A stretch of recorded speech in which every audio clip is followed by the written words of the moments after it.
Bismillahirrahmanirrahim. Assalamualaikum warahmatullahi ta'ala wabarakatuh. Alhamdulillahirabbil alamin. Wassalatu wassalamu ala asyrafil anbiya'i wal mursalin Sayyidina Muhammadin wa ala alihi wa sahbihi ajma'in. Subhanaka la ilma lana illa ma 'allamtana innaka antal alimul hakim. ولا حول ولا قوة إلا بالله العلي العظيم. رب اشرح لي صدري ويسر لي أمري واحلل عقدة من لساني يفقهوا قولي. أما بعد.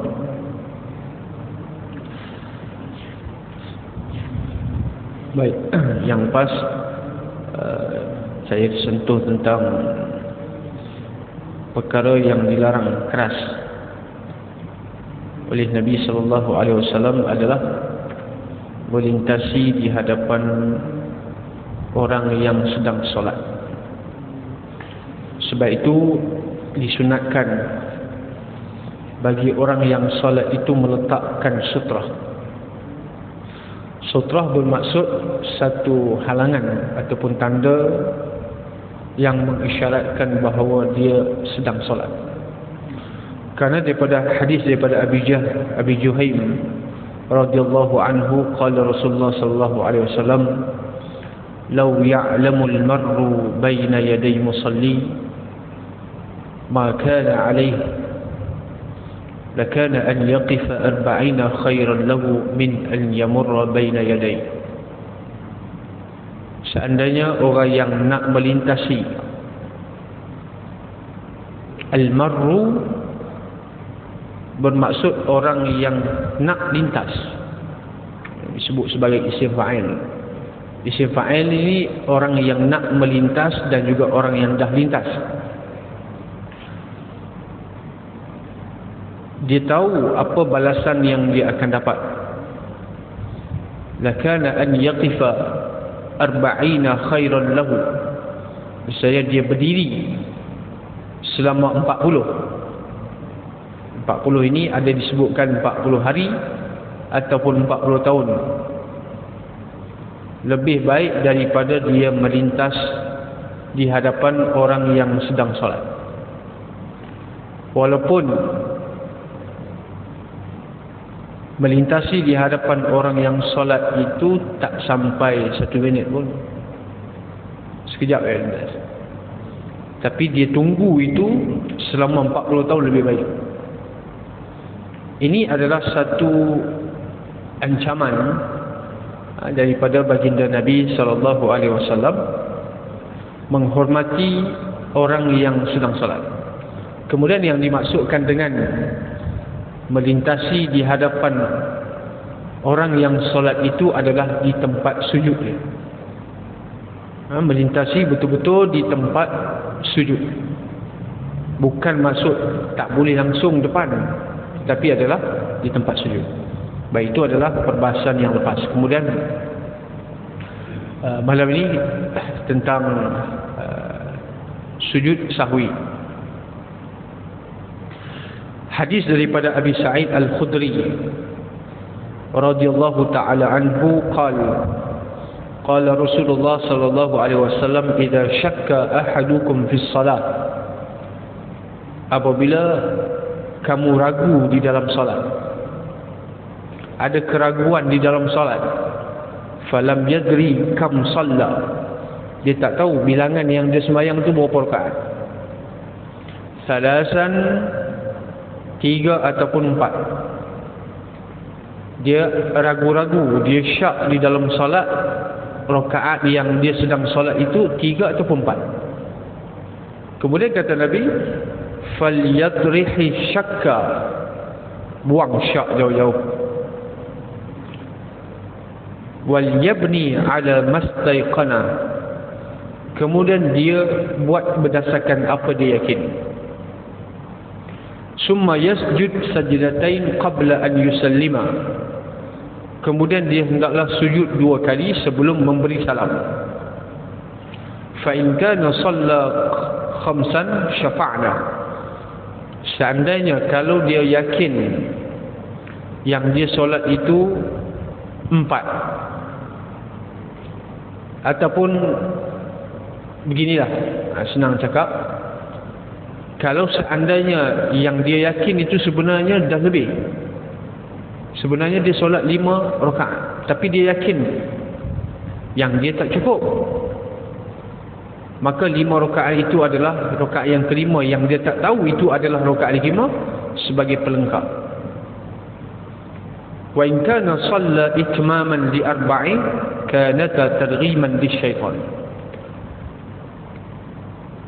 Kalaulah dia solat itu 4, sujud sahwi itu fungsi dia adalah kerana nak memberi ancaman ataupun merejam syaitan. Baik, dalam hadis ini apa yang disebutkan oleh Nabi SAW, hadis ini riwayat Imam Muslim dalam Sahih Muslim. Hadis ini adalah satu petanda daripada Nabi SAW bahawasanya baginda juga pernah lupa di dalam solat. Ini nanti kita akan sebut dalam hadis Zulyadain, bagaimana Nabi SAW lupa bilangan rakaat di dalam solat. Apabila kamu syak di dalam solat tentang bilangan rakaat, bilangan rakaat ini kalau dia solat Isyak 4 rakaat, tetapi dia ragu 3 ke 4, dia ragu-ragu sama ada dia sekarang berada pada rakaat yang ketiga ataupun yang keempat. Kalaulah rakaat yang ketiga, kalau dia yakin dia itu berada pada rakaat yang ketiga, teruskan rakaat ketiga, bermaksud dia kena tambah lagi satu. Kalau dia yakin yang dia sekarang berada pada rakaat yang keempat, dia tak perlu tambah. Baik, macam mana yang dikatakan sebagai yakin? Kita beribadat bermula daripada wuduk, bermula daripada penentuan arah kiblat, bermula daripada sebelum kita solat lagi. Perkara yang paling penting di dalam solat adalah yakin. Yakin masuk waktu, yakin arah kiblat, yakin pakaian kita suci, yakin wuduk kita sempurna, barulah kita salat takbiratul ihram, Allahu akbar. Seandainya keyakinan kita itu ada keraguan di dalam dia, tengah-tengah sembahyang, betul ke arah kiblat aku ni? Betul ke wuduk aku tadi? Betul suci ke pakaian aku? Sebab dia baru lepas buang air, suci ke pakaian aku? Ataupun wuduk dia sempurna ataupun tidak? Arah kiblat betul ke tidak? Keraguan datang setelah dia selesai buat. Dia dah wuduk selesai dah. Kemudian masa takbir tu datang keraguan tentang wuduk dia adakah sempurna ataupun tidak, maka buang syak tu jauh-jauh. Itu maksud falyatrahi syakka, buang syak jauh-jauh, kerana syak tidak akan timbul. La ibrat, kerana syak itu adalah sesuatu yang boleh dihilangkan. Macam mana? Kalau kita dah solat, bermaksud kita dah wuduk. Kalau kita dah wuduk, bermaksud wuduk kita dah sempurna. Kecuali apabila kita dalam keadaan berwuduk, dah basuh kepala ke belum ni? Dah sapu kepala belum? Kita dah basuh kaki, dah sapu kepala ke belum? Pegang-pegang tengok, kering ni, tak ada yang basah pun, bermaksud dia belum sapu kepala, dia kena ulang balik.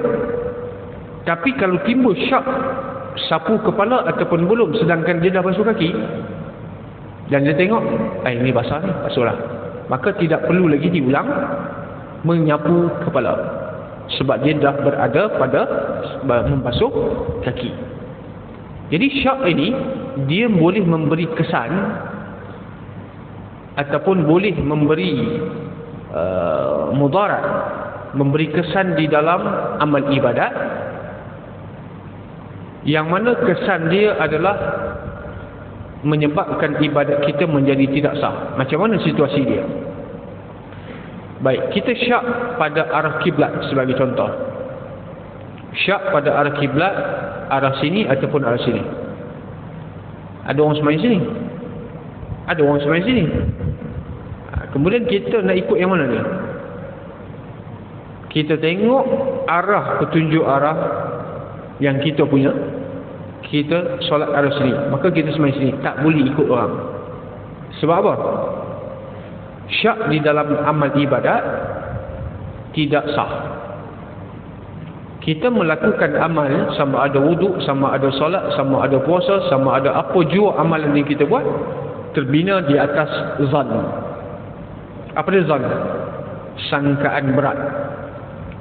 Sangkaan berat lebih kurang 80% ke atas. Kalau syak bermaksud 50-50. Dalam bab hukum hakam, yang dinilai sah itu adalah ghalabatuz zan. Apa dia ghalabatuz zan? Sangkaan berat. Walaupun tidak sampai kepada tahap yakin, tak apa. Walaupun tidak sampai kepada tahap yakin. Kita sembahyang arah kiblat sini. Adakah kita yakin 100% sini? Tak, kita bukan ahli falak. Kita bukan tengok arah kiblat, kita bukan buat kajian, tak. Kita ikut saja. Ikut badan yang mempunyai autoriti, iaitu Jabatan Agama Islam. Maka kita mengikut mereka berdasarkan ghalabatuz zan, sangkaan berat kita. Itu dalam ilmu fiqah ataupun yang berkaitan dengan hukum hakam. Begitulah arah kiblat kita, begitu jugalah wuduk kita, dan juga apa semua yang bersangkut paut dengan ibadat. Tetapi kalau sampai kepada tahap yakin, lebih baik. Ini dipanggil hatta ya'tiyakal yaqin. Wa'bud rabbaka hatta ya'tiyakal yaqin. Beribadahlah kepada Allah Subhanahu wa taala sehingga kamu sampai kepada level paling tinggi, iaitu yakin.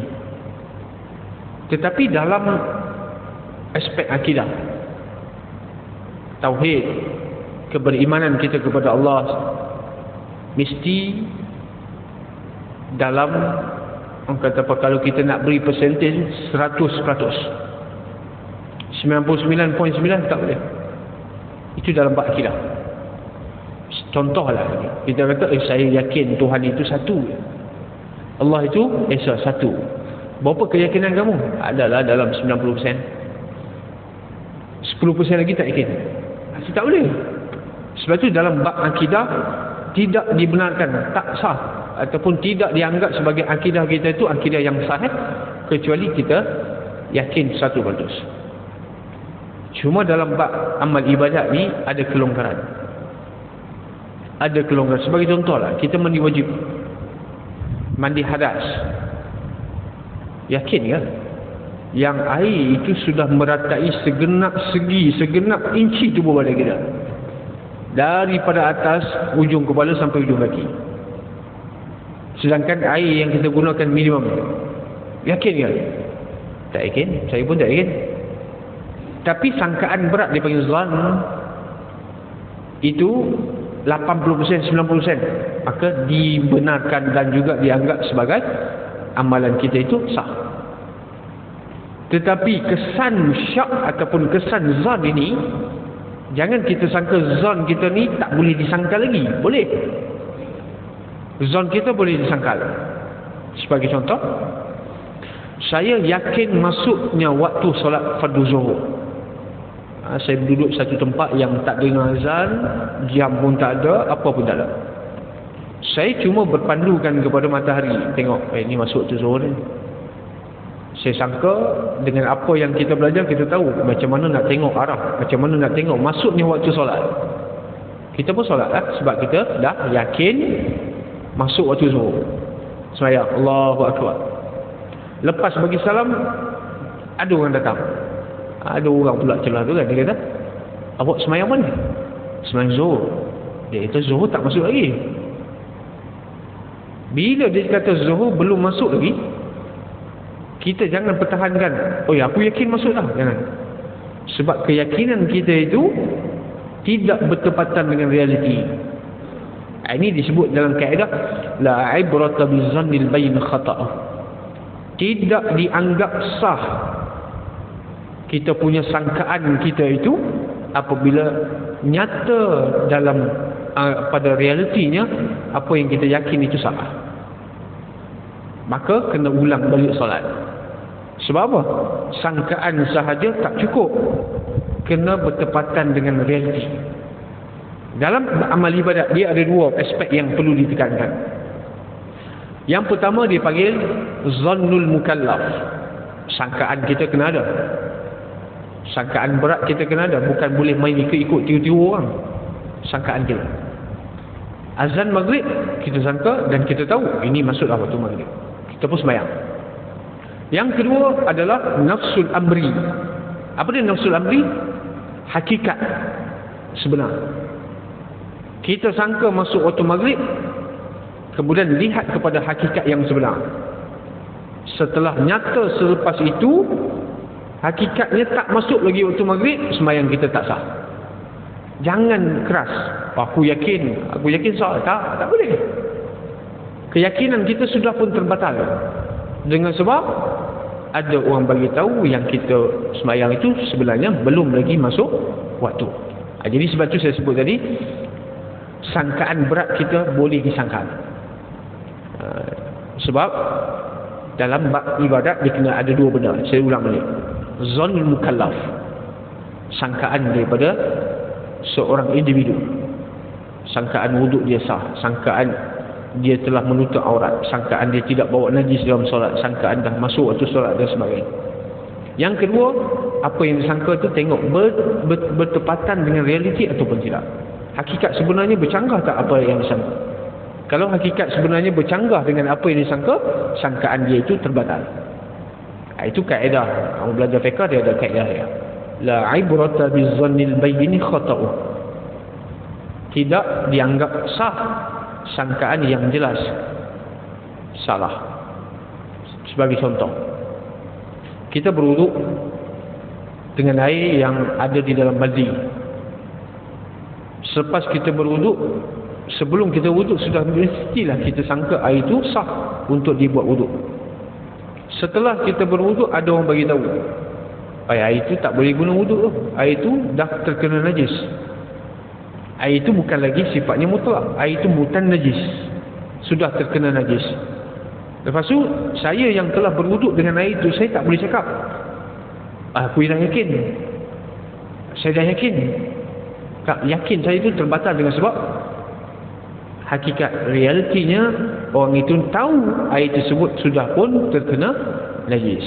Itu dipanggil keyakinan ataupun sangkaan kita itu boleh disangkal dengan realiti ataupun hakikat.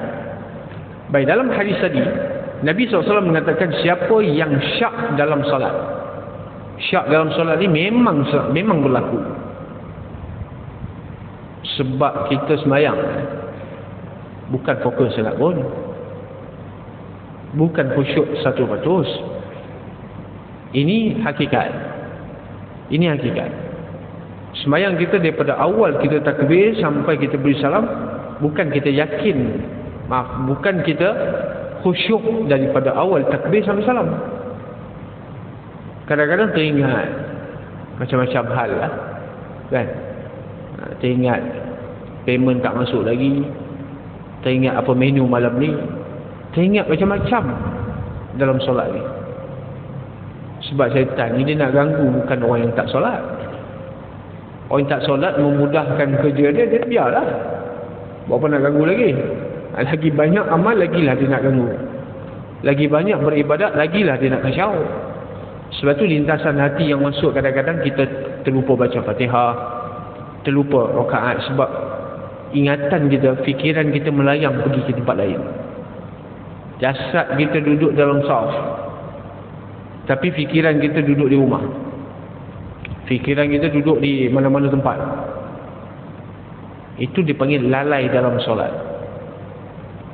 Lalai dalam solat ini, tapi lalai dalam solat ini bukanlah yang dimaksudkan dalam ayat fawailul lil musallin alladzina hum an salatihim sahun.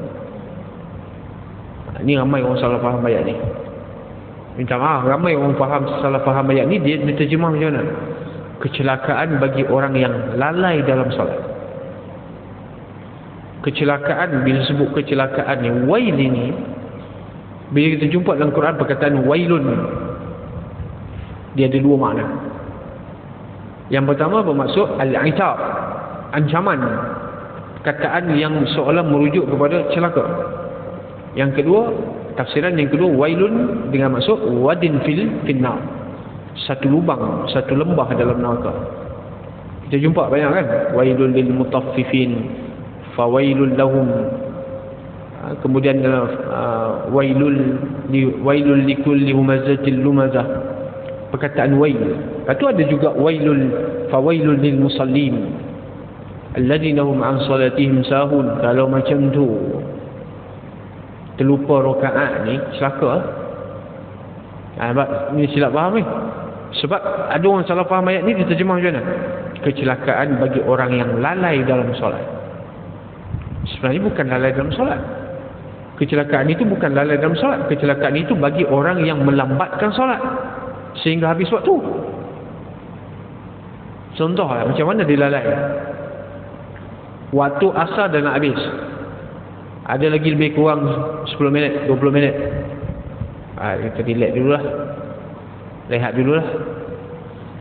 Rehat menyebabkan habis waktu asar begitu saja. Masuk waktu maghrib. Bila masuk waktu maghrib baru nak solat asar, qada. Itu yang dimaksudkan dalam ayat fawailul lil musallin. Kalaulah kita faham kecelakaan bagi orang yang lalai dalam solat, baik apa kita faham dengan lalai? Lalai ini termasuk tak khusyuk. Lalai ini termasuk tertinggal rakaat. Lalai ini termasuk ragu-ragu dalam rakaat. Contohlah, macam saya syak dalam solat 3 ke 4. Dah sujud belum? Ni dah rukuk belum? Dah baca Fatihah belum? Timbul keraguan. Bila timbul keraguan begitu, itu lalai lah tu. Bila saya kata kecelakaan bagi orang lalai dalam solat, ditakuti Nabi pun juga masuk dalam tu. Sebab Nabi SAW semayang, nanti hadis kita baca, Nabi semayang 2 rakaat, semayang asar. Ada kata semayang zuhur 2 rakaat. Bila habis beri salam, Abu Bakar ada di situ, Umar pun ada di situ. Umar dan Abu Bakar tak berani nak tegur. Sebab apa? Ini Nabi, takkan kami nak tegur. Muncul seorang jemaah, nama dia Zulyadain. Ini gelaran dia. Zulyadain ini maksudnya tangan panjang. Tangan panjang ni bukan dalam bahasa kita tangan panjang mencuri tu, kan? Tangan dia memang panjang. Zulyadain. Dia tanya Nabi, aqasarta as-salata am nasita ya Rasulullah? Wahai Rasulullah, kamu sembahyang qasar ke kamu lupa? Awak, kamu sembahyang qasar ke kamu lupa? Kalau kamu sembahyang qasar, betul lah 2 rakaat zuhur. Kalau kamu lupa, 2 rakaat bukan zuhur, tertinggal lagi 2 rakaat. Dia berani tegur dengan maksud bertanya kepada Nabi. Kok lah, kalau kita lebih kurang macam ni lah. Awak sembahyang qasar ke awak terlupa? Begitulah cara pertanyaan itu dengan baik, dengan penuh adab. Abu Bakar dengan Umar ini takutlah. Berani dia tanya, begitu soalan dia. Kemudian Nabi SAW tanya kepada Abu Bakar dan juga tanya kepada Sayyidina Umar, betul ke apa yang dia cakap? Mereka pun hangguk. Betul, Nabi sembahyang 2 ya. Kemudian apa yang Rasulullah buat? Takbir, Allahu Akbar, tambah lagi 2 rakaat. Jangan sujud sawi ya. Sebab tinggal rakaat tak boleh sujud sawi. Tinggal rakaat tidak boleh sujud sahwi semata-mata. Kena tambah rakaat tersebut baru sujud sahwi. Nabi takbir Allahu Akbar, tambah lagi 2 rakaat, kemudian baru sujud sahwi. Baik. Dalam hadis yang lain, apabila daripada Abdullah bin Mas'ud radhiyallahu taala anhu, shalla Rasulullah sallallahu alaihi wasallam, Nabi sembahyang. Lepas tu bila Nabi beri salam, Faqila lahu, ada orang tanya Nabi, ya Rasulullah, ahadatsa fi salati syai'un, ada berlaku apa-apa ke dalam solat tadi? Ada orang tanya Nabi. Qala wa ma dzaka, Nabi tanya, apa masalah? Apa sesuatu, apa benda yang berlaku dalam solat ni? Nabi tanya dia. Qalu sallaita kadza wa kadza. Mereka jawab, kamu solat begini-begini. Qala fatanna rijlaihi wastaqbala al-qiblah fasajada sajdatain. Nabi menghadap kiblat, Nabi pusing hadap kiblat dan sujud 2 kali. Menandakan itu adalah sujud syahwi. Kemudian Nabi beri salam. Apa Nabi kata? Walakin innama ana basharun ansa kama tansawna. Nabi kata, aku manusia. Aku manusia, aku lupa kadang-kadang. Ansa kama tansawna, aku lupa seperti kamu lupa. Kadang-kadang berlaku juga terlupa. Kadang-kadang Nabi cara nak mengajar sahabat. Baik, lupa ni adakah satu sifat kekurangan? Tanya dulu, lupa adakah satu sifat kekurangan? Selaku seorang manusia, adakah sifat lupa ini satu benda yang memang mengaibkan? Tak kan? Biasalah manusia. Nabi bukan Tuhan. Jadi sifat lupa ini kalau dinisbahkan kepada Allah Subhanahu Wa Taala, itu salah. Tuhan tak lupa. Kita yang lupa Tuhan, Tuhan tak lupa kita. Tapi dinisbahkan kepada mana-mana manusia, sifat lupa kadang-kadang terlupa. Itu bukanlah satu kekurangan. Jadilah dalam hadis ini Nabi mengatakan apa? Walakin innama ana basharun. Saya manusia. Ansa, saya kadang-kadang lupa. Kama tansawna, seperti kamu lupa. Tapi lupa Nabi tak teruk macam kita. Sebab tu ada yang diajarkan oleh Nabi SAW, satu doa Nabi baca. Allahumma inni a'udzubika min an uradda ila az'alil umur. Allahumma inni a'udzubika min an uradda ila az'alil umur. Aku minta lindung daripada nyanyuk. Nabi SAW meninggal dalam keadaan tak nyanyuk pun, 63 tahun dalam keadaan tidak nyanyuk. Yang nyanyuk ni kita lah. Abu Hurairah radhiyallahu ta'ala anhu, sahabat Nabi ni hafal banyak hadis dengan sebab berkat doa Nabi ya. Dia kata, hafiztu minka katsiran ya Rasulullah walakin nasitu. Wahai Rasulullah, saya hafal banyak hadis. Wahai Rasulullah, saya hafal banyak hadis daripada kamu. Maksudnya apa yang Nabi ucap semua dia hafal. Walakin nasitu, tapi saya lupa habis. Banyak hilang. Nah, ini masalah kita pun hafal, esok hilang. Bukan esok, tak payah esok lah. Hari ni lepas syak ni hilang. Apa yang kita belajar dah hilang. Memori kita lost. Dia orang yang hafal, dia susah nak ingat. Sama, susah nak ingat, tapi dia tahan lama. Bila ingat tu dia kekal lama. Nak hafal tu susah, tapi bila dah dapat sampai mati dia boleh ingat. Yang kedua, susah nak ingat, tapi cepat hilang. Nak hafal ambil masa bertahun, contohlah kan. Tapi nak hilang tu sekejap lah. Yang ketiga, cepat ingat dan lambat lupa. Yang terakhir, ni teruk dah nak hafal pun susah, hilang senang macam tu je. Ni kita kot nak hafal bukan main susah lagi. Bila dah ingat tu, esok hilang. Susah nak ingat tapi cepat hilang. Abu Hurairah dia hafal banyak. Dia ngadu dekat Nabi SAW, saya hafal banyak tapi banyak lupa. Lalu Nabi doakan kepada dia, doa khusus kepada Abu Hurairah supaya kuatkan ingatan dia. Kemudian dia kata, selepas Nabi SAW doa kepada saya tu, saya tak lupa satu hadis pun. Sebab tu sahabat yang paling banyak hafal hadis adalah Abu Hurairah. radhiyallahu taala anhu. Abu Hurairah paling banyak sahabat yang meriwayatkan hadis. Nombor 2 Aisyah. Siti Aisyah, orang perempuan pun tak kalah. Yang orang lelaki, orang perempuan pun tak kalah hebat. Paling banyak. Kadang kita kata, kenapa sahabat-sahabat yang besar tu jarang sebut hadis? Abu Bakar, Umar, Usman dan Ali.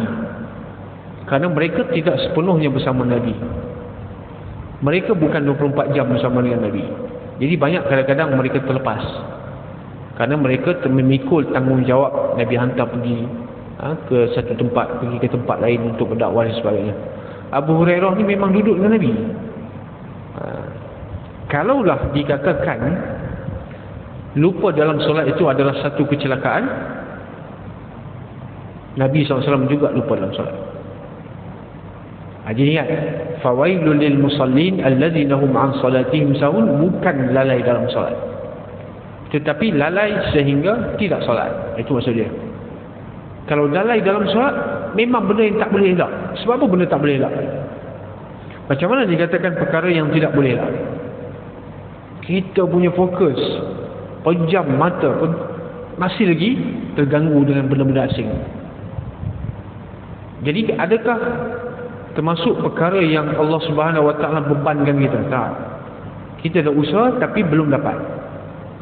Bukan kita tak usaha langsung, kita dah usaha tapi belum dapat, maka Allah Subhanahu Wa Taala tidak menganggap dia satu kesalahan. La yukallifullahu nafsan illa usaha. Allah tak bebankan mana-mana individu kecuali berdasarkan apa yang dia mampu. La makasabat wa 'alaiha maktasabat. Dia buat baik, dia dapat. Dia buat perkara yang jahat, dia dapat balasan jahat. Jadi kita melakukan ibadat mengikut kemampuan kita. Ada orang mampu sekian-sekian, ada orang yang tak mampu. Ada orang yang mampu sembahyang malam, ada yang tak mampu. Jadi ada perkara yang melebihkan antara kita dengan yang lain. Bila solat syak dalam solat, lupa rakaat, itu benda biasa. Bukan satu keaiban. Bukan satu imam terlupa bacaan, itu satu benda yang biasa. Kadang jemaah ni terlampau ni sangat ni, susah juga. Betapa imam ni lupa dalam solat bacaan. Biasalah. Imam bukan malaikat pun. Imam bukan Tuhan. Jadi bila imam terlupa bacaan, imam terus rukuk. Sebagai contoh, imam baca sampai satu ayat, diam. Lama diam. Sebab apa diam? Imam cuba nak ingat balik, nak recall balik apa benda ayat lepas ini. Tak lepas juga. Apa perlu dibuat? Rukuk. Habis beri salam, imam kena taruh dengan jemaah. Apa ni lupa solat? Yang bagi tu, yang bantai imam tu, hafal qul huwallah ya. Hafal qul ya ayyuhal kafirun ya. Senang cakap kalau cakap pandai sangat jadi imam lah. Jadi benda tu biasa, normal benda ni. Bukannya imam buat sembahyang, imam sembahyang macam Syiah, itu lain lah kan. Imam sembahyang ini macam gaya Syiah, itu lain. Itu tak apalah. Ini sekadar lupa bacaan, terlupa rakaat, ataupun terlebih rakaat. Jadi makmum ni kena tahu benda ni. Yang lepas saya ceritakan mana? Apabila imam terlebih rakaat, ini sebab bukan tak belajar, tapi bila jadi situasi macam ni dia panik tau. Habis kitab dia belajar dah bab solat ni. Senang cakap, tak ada kitab yang tak belajar bab solat, semua dia belajar. Tapi bila jadi situasi macam tu, panik macam mana? Sepatutnya imam berada di tahiyat akhir. Tiba-tiba imam bangun rakaat yang kelima, isyak. Imam tak duduk tahiyat akhir, imam bangun, tambah satu. Oh sudah. Macam mana makmum ni? Dia belajar. Jangan bangun bersama imam. Bukan tak belajar, dia belajar. Tapi panik punya pasal, hilang apa yang dia belajar. Betul tak? Kalau dalam keadaan panik, apa yang kita belajar, apa yang kita ingat, semua lupa. Sebagai contoh, kalau dia baca Quran, dia hafal Quran. Tapi bila nak tasmih di depan guru ni, hilang habis macam dia tak hafal langsung. Betul? Hilang habis. Bukan tak hafal, dia hafal. Tapi bila dalam keadaan gugup, dalam keadaan takut ni, hilang. Jadi dalam situasi imam bangun rakaat yang kelima, makmum tahu itu adalah rakaat yang kelima. Makmum jangan bangun. Jangan bangun. Kalau dia tahu itu adalah lebih, jangan bangun. Imam bangun. Imam dibangun bukan sengaja, dia lupa lah tu. Jangan ikut imam. Bila imam bangun, dia tahu itu salah, itu lebih, dia duduk. Tunggu imam pada tahiyat akhir. Tunggu imam pada tahiyat akhir. Kalau bangun juga, batal. Habis ada jemaah yang bangun. Jemaah yang bangun, barangkali dia juga lupa. Kalau bangun dengan sengaja, batal. Kalau bangun dalam keadaan lupa, tak batal. Tunggu di tahiyat akhir. Bila imam duduk saja tasyahud, imam sujud sahwi, makmum sujud sahwi juga. Makmum juga kena ikut imam sujud sahwi. Kalau imam tak sujud sahwi, makmum jangan sujud sahwi. Okey. Dia faham? Okey. Kalau imam tak sujud sahwi, dia begini. Sujud sahwi ni sujud kerana lupa ataupun sujud kerana dia terlebih rakaat. Kalau terlebih rakaat, fungsi sujud sahwi itu adalah nak potong rakaat yang lebih tu. Kalau kurang, kena tambah dulu baru sujud sahwi. Jangan sujud Kalau kurang, kena tambah dulu baru sujud. Apa yang Rasulullah SAW buat? Nabi kata, bila syak 3 ataupun 4, buang syak jauh-jauh, kemudian pegang apa yang dia yakin. Summa yasjud sajdatain qabla an yusallima. Kemudian dia sujud 2 kali. Sujud 2 kali sebelum beri salam. Meskipun terdapat khilaf ulama dalam hal ini. Saya sebut macam mana khilaf. Kedudukan sujud sahwi. Kedudukan sujud sahwi adakah selepas salam ataupun sebelum salam? Kedudukan sujud sahwi menurut mazhab Syafi'i, kita beramal sebelum daripada salam. Sebelum daripada salam bermaksud duduk tasyahud, kemudian baca tahiyat, sujud sahwi. Ada yang mengatakan sujud sahwi itu adalah selepas daripada salam. Assalamualaikum warahmatullahi wabarakatuh, Assalamualaikum warahmatullahi wabarakatuh, baru sujud sahwi. Itu dua. Kedua-duanya adalah pandangan muktabar. Jadi tak boleh kita salah. Oh apa ni? Tak salah, sesat tak? Isunya sama macam orang baca kunut dengan tak baca kunut. Masalah furuk dia panggil. Masalah furuk ataupun isu-isu yang kecil, yang tak perlu diperdebatkan ataupun yang tak perlu dipersalahkan orang tu begini-begini. Kerana dia masih dalam keadaan perkara itu masih lagi sunat. Yang mana kedudukan sujud sahwi itu adalah sendiri adalah sunat. Baik, ada yang mengatakan sujud sahwi itu adalah selepas daripada salam. Mereka juga berandaskan kepada hadis yang saya baca tadi. Bila ada orang tanya Rasulullah, ada berlaku sesuatu ke dalam solat? Nabi kata, apa yang berlaku? Kemudian sebut sekian-sekian. Apa yang Nabi buat? Nabi hadap kiblat dan sujud 2 kali.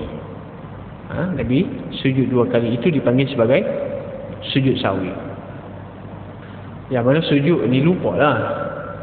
Sebab lupa, kalaulah kita tak lupa, buat apa nak sujud? Sujud ini, apa bacaan yang kita baca?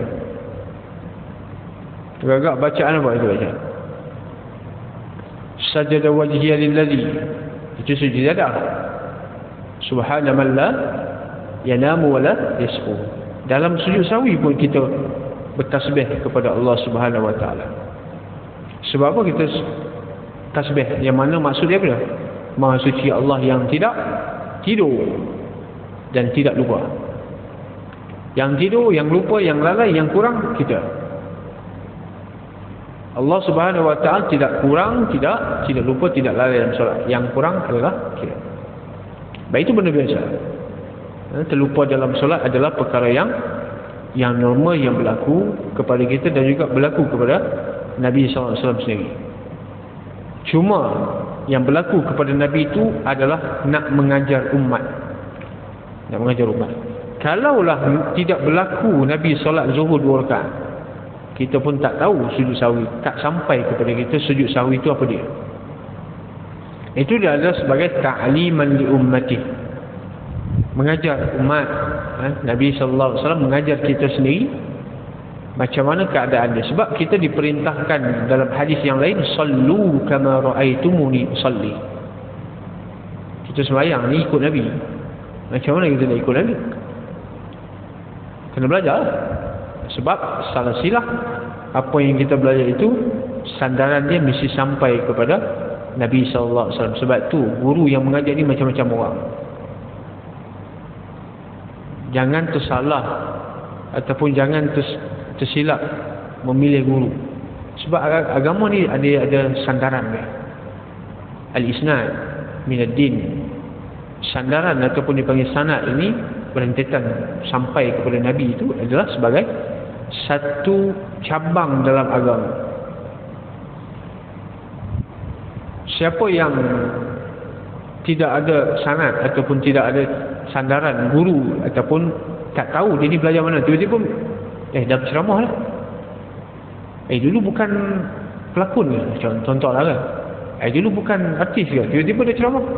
Bila masa dia belajar, dia baru hijrah. Ini benda yang berlaku sekarang ni. Saya sebut benda ni sebagai satu benda yang perlu kita sedar. Kita mengambil ilmu daripada orang yang masa dah habis lah, dah berhenti. Sambung minggu depan pula. Baik, insyaAllah. Tarik handbrake tu ni, mengejut. Baik, wallahu subhanahu wa ta'ala a'lam. Bismillahirrahmanirrahim. Allahumma atina rahmatan min 'indika wa 'allimna min ladunka 'ilma. Rabbana atina fid dunya hasanah wa fil akhirati hasanah wa qina adzabannar. Sallallahu alaihi wa sallam. Alhamdulillahi rabbil alamin.